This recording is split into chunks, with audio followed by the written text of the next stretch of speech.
મિત્રો,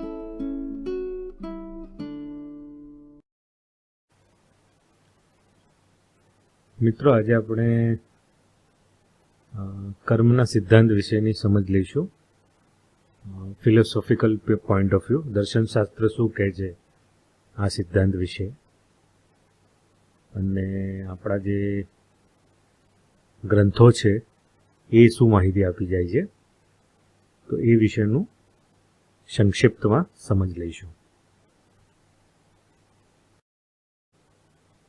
મિત્રો, સૌપ્રથમ આ આકૃતિ નિહાળો.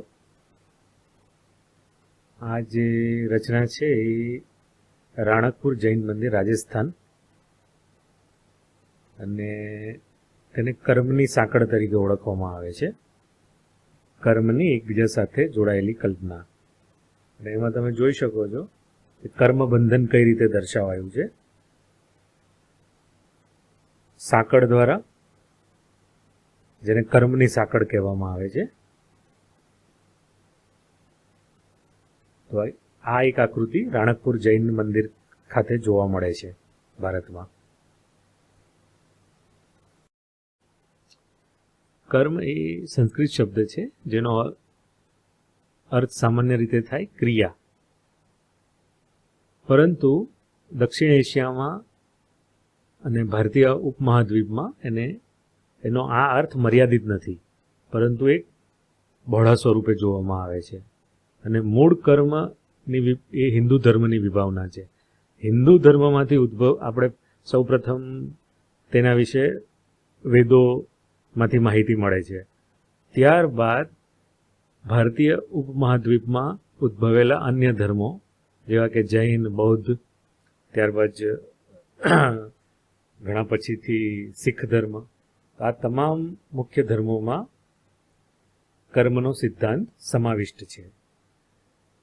અને એમાં ભૂતકાળની હાનિકારક ક્રિયાઓ અને ફાયદાકારક ક્રિયાઓનો પ્રભાવ વર્તમાન અને ભવિષ્ય ઉપર કઈ રીતે થશે તે રીતે એને જોવામાં આવે છે. ઉપરાંત કર્મમાં પુનર્જન્મ તથા મૃત્યુ ચક્રને પણ સમાવિષ્ટ કરવામાં આવ્યા છે.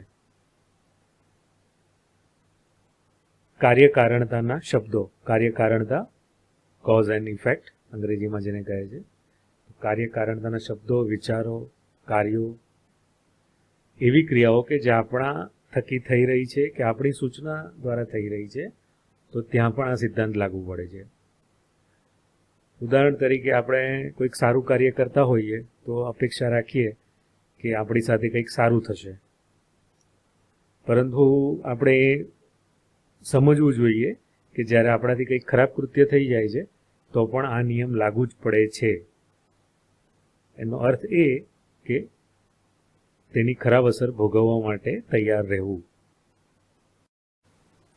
વધુમાં તમને જણાવું તો આપણે જીવન દરમિયાન જે સારી અને ખરાબ ઘટનાઓનો અનુભવ કરીએ છીએ, જે સહન કરીએ છીએ, તો એ તમામ પાછલા જીવનના તેમજ આ જન્મના કાર્યોના એકંદર પરિણામો છે.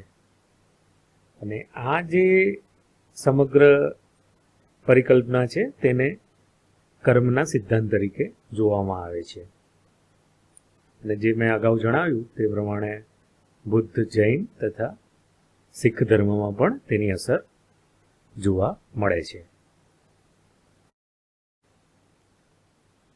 મિત્રો, હવે આપણે સૌપ્રથમ નિષ્ક્રિયતા તથા અકર્મણ્યતા શું છે તે વિશે જોઈએ. જેમ કર્મ કરીને આપણે કર્મફળની આશા રાખીએ છીએ, તો તે જ રીતે નિષ્ક્રિયતાના પણ પરિણામ હોઈ શકે. આમ ક્રિયા અને નિષ્ક્રિયતા બંનેના પરિણામો હોય છે, અને એ જ કર્મનો સિદ્ધાંત છે. આપણે ઈરાદાપૂર્વક કેટલીક ક્રિયાઓ કરીએ છીએ અને કેટલીક ક્રિયાઓ ટાળીએ છીએ, તો આપણે બંનેના પરિણામો ભોગવવા તૈયાર રહેવું પડે. અને કેટલીક વાર આપણે જાણી જોઈને કેટલીક ક્રિયાઓથી દૂર રહીએ, અથવા તો પ્રતિક્રિયા નથી આપતા કોઈક મુદ્દા ઉપર, તો એના પણ પરિણામો હોઈ શકે. અને ભગવદ્ ગીતા આ વિશે સ્પષ્ટતા કરે છે. તો અધ્યાય 4 શ્લોક નંબર 17, કર્મણો ह्यपि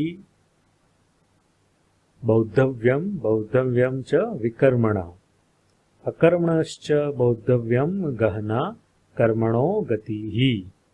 અર્થાત કર્મનું સ્વરૂપ જાણવું જોઈએ અને અકર્મ એટલે કે શાસ્ત્રમાં જેને શાસ્ત્ર વિરુદ્ધના કર્મો જેને કહેવાયા છે તે. તો કર્મનું સ્વરૂપ જાણવું જોઈએ અને અકર્મનું સ્વરૂપ પણ જાણવું જોઈએ તથા વિકર્મનું સ્વરૂપ પણ જાણવું જોઈએ, જેને કે દુષ્ટ કર્મો કહીએ છીએ આપણે. કારણ કે કર્મની ગતિ ગહન છે. અહીં ભગવદ્ ગીતાના રચયિતા કર્મની ગહનતા વિશે નિર્દેશ કરે છે. The intricacies of actions are very hard to understand. કર્મણ્ય કર્મયઃ પશ્યેદ કર્મણિ ચ કર્મયઃ સબુદ્ધિમાનુષ્યેષુ સયુક્ત કૃત્સ કર્મ કૃત. અર્થાત જે મનુષ્ય કર્મમાં અકર્મ એટલે કે મનુષ્ય સમજે છે કે આ કર્મ શાસ્ત્ર વિરુદ્ધનું છે અને એ કરવા જેવું નથી. જે મનુષ્ય કર્મમાં અકર્મને જુએ છે અને અકર્મમાં કર્મને જુએ છે, જે વાત અહીં કરી તેનાથી રિવર્સ, કે અકર્મમાં કર્મને જુએ છે અને તે જ મનુષ્ય બુદ્ધિમાન છે. અને તેને અહીં યોગીની ઉપાધિ આપવામાં આવી છે અને તે યોગી સમસ્ત કર્મ યોગ્ય રીતે કરનારો છે. હવે કર્મના પ્રકાર વિશે જોઈશું. તો માનવી 4 રીતે કર્મ ઉત્પન્ન કરે છે: વિચારો દ્વારા, યોગ્ય શબ્દો દ્વારા, ક્રિયાઓ દ્વારા કે જે આપણે પોતે કરીએ છીએ, અને અંતમાં એવી ક્રિયાઓ કે જે અન્ય લોકો આપણી સૂચના હેઠળ એટલે કે આપણા કહેવાથી કરે છે. તો આમ 4 રીતે માનવી કર્મ ઉત્પન્ન કરે છે, 5 જ્ઞાનેન્દ્રિય અને 5 તન્માત્રાઓના ઉપયોગથી. અને હિન્દુ શાસ્ત્ર પ્રમાણે કર્મના 3 પ્રકાર છે: સંચિત કર્મ એટલે કે એક જીવનકાળમાં બધા કર્મનો અનુભવ કરવો અને ભોગવવું અશક્ય છે. સંચિત એટલે કે એનો અર્થ થાય જમા. તો સંચિત કર્મના જથ્થામાંથી એક જીવનકાળ માટે ફક્ત મુઠ્ઠીભર ક્રિયાઓનો જ સમાવેશ થાય છે. કારણ કે બધા ફળો વૃક્ષ પર એક સાથે નથી પાકતા હોતા, તે જમા થતા રહે છે અને દરેક ફળ સમય આવતા પાકતું હોય છે. જેમ કે ઉદાહરણ તરીકે સમજીએ કે કોઈક યુવાન તેના માતા પિતાને દુઃખ આપે, તો આ સિદ્ધાંત પ્રમાણે એણે સમજવું જોઈએ કે પોતાનું બાળક પણ જ્યારે મોટું થશે ત્યારે તેને દુઃખ આપી શકે, જે એનું કર્મફળ કહેવાય, સંચિત કર્મફળ. બીજો પ્રકાર છે પ્રારબ્ધ કર્મ. અને આ કર્મ છે એ પાકેલા ફળ સમાન જેવું કર્મ છે, જે વર્તમાન જીવનમાં સમસ્યા તરીકે દેખાય છે. ભાગ્ય, નસીબ, નિયતિ વગેરે તરીકે આપણે પ્રારબ્ધથી આ ફળો મેળવીએ છીએ. જેમ કે કોઈક વ્યક્તિ અસહ્ય અને અસાધ્ય બીમારીથી પીડાઈ રહ્યો છે, તો જ્યાં સુધી એ પ્રારબ્ધ કર્મનું ફળ સંપૂર્ણપણે ભોગવી નહીં, કે જેનાથી જેને પીડા થઈ રહી છે, ત્યાં સુધી તે પોતાનું શરીર છોડી શકતો નથી. વર્તમાન જીવનમાં આ પ્રારબ્ધ કર્મો પૂર્ણ થઈ જતા તે પોતાનું શરીર છોડે છે અને ફરીથી નવા પ્રારબ્ધ કર્મો માણવા નવું શરીર મેળવે છે. ત્રીજો પ્રકાર છે ક્રિયામણ કર્મ. એટલે કે વર્તમાન જીવનમાં મનુષ્ય જે કર્મ કરે છે તે તમામ ક્રિયામણ કર્મ છે. અહીં ફળ તરત જ મળી જાય છે. સંચિત કર્મની જેમ જમા નથી થતું, બહી ખાતામાં જમા નથી થતું. આ ઉદાહરણ તરીકે તમને ભૂખ લાગે છે, તમે આહાર લીધો, તમારી ભૂખ સંતોષાઈ ગઈ, કે જે કર્મફળ છે, તો એ તમને એ જ ક્ષણે મળી ગયું. તો આમ મુખ્ય 3 પ્રકાર: સંચિત કર્મ, પ્રારબ્ધ કર્મ અને ક્રિયામણ કર્મ. મિત્રો, આપણે હવે પ્રાચીન સંદર્ભો વિશે જોઈએ. તો એમાં મુખ્ય ઉપનિષદોમાંનું એક બૃહદકારણ્યક ઉપનિષદ, અને એમાં આપણને કર્મના સિદ્ધાંત વિશે માહિતી મળે છે. તેના એક શ્લોકમાં કહેવાયું છે, માણસ 2 પ્રકારના હશે. જેમ તે કર્મ કરે છે અને તે જેવું વર્તે છે તેવો જ તે બનશે. એટલે કે સારા કર્મો કરવાવાળો માણસ સારો બનશે અને ખરાબ કાર્યો કરવાવાળો માણસ ખરાબ બનશે. તે શુદ્ધ કાર્યો દ્વારા શુદ્ધ બન્યો છે અને ખરાબ કાર્યોથી ખરાબ બન્યો છે. અને અન્ય એક શ્લોકમાં કહેવાયું છે કે તે તેની ઈચ્છા અને અભિલાષા પ્રમાણે જે પણ કંઈક કાર્ય કરે છે, જે કંઈક પણ કર્મ કરે છે, તેનું પરિણામ તેણે ચોક્કસ ભોગવવું પડશે. હવે કર્મ કેવો હોઈ શકે એ વિશે પણ બૃહદકારણ્યક ઉપનિષદ નિર્દેશ કરી જાય છે. તો એક સુભાષિતમાં કહેવાયું છે, તદેત તલયમ શિક્ષેદ દમમ દાનમ દયામિતિ. એટલે કે મુખ્ય 3 ગુણ જાણો સમગ્ર જીવન માટે: સંયમ, દાન અને કરુણા.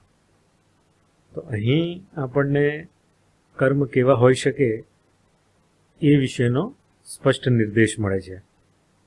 અને આ પાયો બને છે પતંજલિ યોગસૂત્રનો, જેને આપણે બાહ્ય શિસ્ત એટલે કે યમ તરીકે ઓળખીએ છીએ.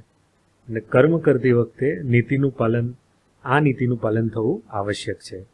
જેમ કે પતંજલિ યોગસૂત્રમાં કહેવાયું છે, યમમાં અહિંસા, સત્ય, અસ્થેય, બ્રહ્મચર્ય અને અપરિગ્રહ. અહિંસા ક્રિયા, શબ્દો દ્વારા અથવા વિચારો દ્વારા અન્ય જીવંત લોકોને હિંસા, નુકસાન અને ઈજા ન પહોંચાડવી. સત્ય, સત્યનો આગ્રહ. અસ્થેય, ચોરી ન કરવી. બ્રહ્મચર્ય, વ્યભિચારી ન બનવું. અને અપરિગ્રહ, અધિકારત્વ પર નિયંત્રણ. તો આ સિદ્ધાંતોને આધારે કર્મ હોવા જોઈએ. ને એનું વધુ સરળીકરણ કરીએ આપણે, તો જ્યારે કોઈ ભૂખ્યાને આપણે જોઈએ છીએ ત્યારે એવું વિચારીએ કે તેને તેના કર્મનું પરિણામ ભોગવવા છોડી દઈએ આપણે, એના કર્મનું પરિણામ ભોગવી રહ્યો છે, તો એ તદ્દન ખોટું અર્થઘટન થાય. પરંતુ જ્યારે આપણે કોઈ ભૂખ્યાને જોઈએ અને જ્યારે તેને અન્નદાન કે અન્ય મદદ કરીએ, તો અવશ્ય આ એક સત્કર્મ છે. અને ભગવદ્ ગીતામાં કર્મયોગ ઉપર એક સંપૂર્ણ અધ્યાય છે. અહીં ઈચ્છાઓથી થયેલ ક્રિયાઓના બંધનકારી પ્રકૃતિ ઉપર ભાર મૂકવામાં આવ્યો છે. અને આવી ક્રિયાઓના પરિણામે આપણે કેવી રીતે મુક્ત થઈ શકીએ છીએ કર્મબંધનમાંથી, તે વિશે જણાવાયું છે. હવે ભગવદ્ ગીતા અધ્યાય 3 શ્લોક 8, એમાં શ્રી કૃષ્ણ અર્જુનને કહે છે, નિયતમ કુરુ કર્મ ત્વમ કર્મ જયાયો યહ કર્મણઃ શરીર યાત્રાપી ચ તેન પ્રસિદ્ધેય કર્મણઃ. અર્થાત તું તારું નિયત કર્મ કર, કારણ કે કર્મ નહીં કરવા કરતાં કર્મ કરવું વધારે સારું છે. કામ કર્યા વિના મનુષ્ય પોતાનો દેહનો નિર્વાહ પણ કરી શકતો નથી. તો આ શ્લોક સમજવો ઘણો જરૂરી છે. અહીં કહે છે કે કામ કર્યા વિના મનુષ્ય પોતાના દેહનો નિર્વાહ પણ કરી શકતો નથી, અને એ કારણથી કર્મ કરવું જરૂરી છે. હવે ગીતા અધ્યાય 3 શ્લોક 23માં શ્રી કૃષ્ણ અર્જુનને કહે છે, યદિ યયમ ન વર્તેય જાતુ કર્મણ્યન્દ્રિતઃ મમ આત્માનો વર્તન્તે મનુષ્યા પાર્થ સર્વશઃ. એટલે કે જો હું નિયત કર્મો સાવધાનીપૂર્વક ન કરું તો હે પાર્થ બધા મનુષ્યો જરૂર મારા માર્ગનું અનુસરણ કરશે. એટલે કે નીતિ પ્રમાણે કર્મ કરવું આવશ્યક છે. આમ ઉપરના શ્લોક દ્વારા સ્પષ્ટ થાય છે કે નિષ્ક્રિયતા એ સમાધાન નથી. નો એક્શન ઇઝ નો સોલ્યુશન. હવે કર્મયોગ દ્વારા મોક્ષ કેવી રીતે પ્રાપ્ત થાય છે એ જોઈએ. તો જ્ઞાન એ મોક્ષનો એકમાત્ર રસ્તો છે અને કર્મ તેનો અહેસાસ કરવા માટેનું એક સાધન છે. કર્તૃત્વ બુદ્ધિ ત્યાગ, કર્તા ભાવનો ત્યાગ, એટલે કે હું જ કરનાર છું નો ત્યાગ. ત્યારબાદ મમત્વ ત્યાગ, એટલે કે અધિકારપણાનો ત્યાગ. અને ત્યારબાદ ફળ ત્યાગ, એટલે ક્રિયાના ફળનો ત્યાગ. અને ત્યારબાદ લિબરેશન તરફ મનુષ્ય આગળ વધે છે. ગીતા કર્મની સાથે કર્મફળના ત્યાગ ઉપર પણ ભાર મૂકે છે. તો એ શ્લોક આ પ્રમાણે છે. શ્રેયો હિ જ્ઞાનમ ભ્યાસા ચ જ્ઞાનમ ધ્યાનમ વિશિષ્યતે ધ્યાનાત કર્મ ફલ ત્યાગસ્ય ગચ્છા નિરંતરમ.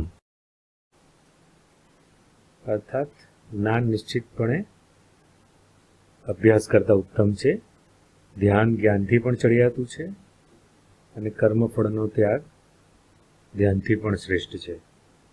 અને કર્મફળના ત્યાગથી તરત શાંતિ પ્રાપ્ત થાય છે.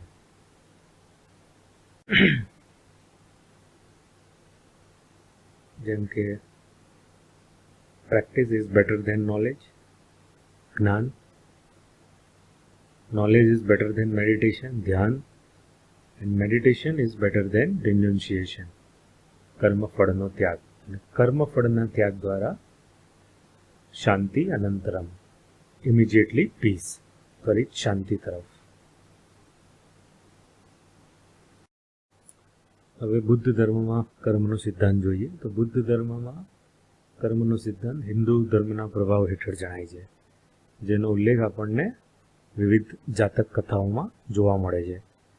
અને ઇન્ડોનેશિયાના જાવા દ્વીપ, ત્યાં પ્રાચીન બુદ્ધ ગુફાઓ આવેલી છે, જેને બોડોબુદુર ગુફાઓ કહેવામાં આવે છે.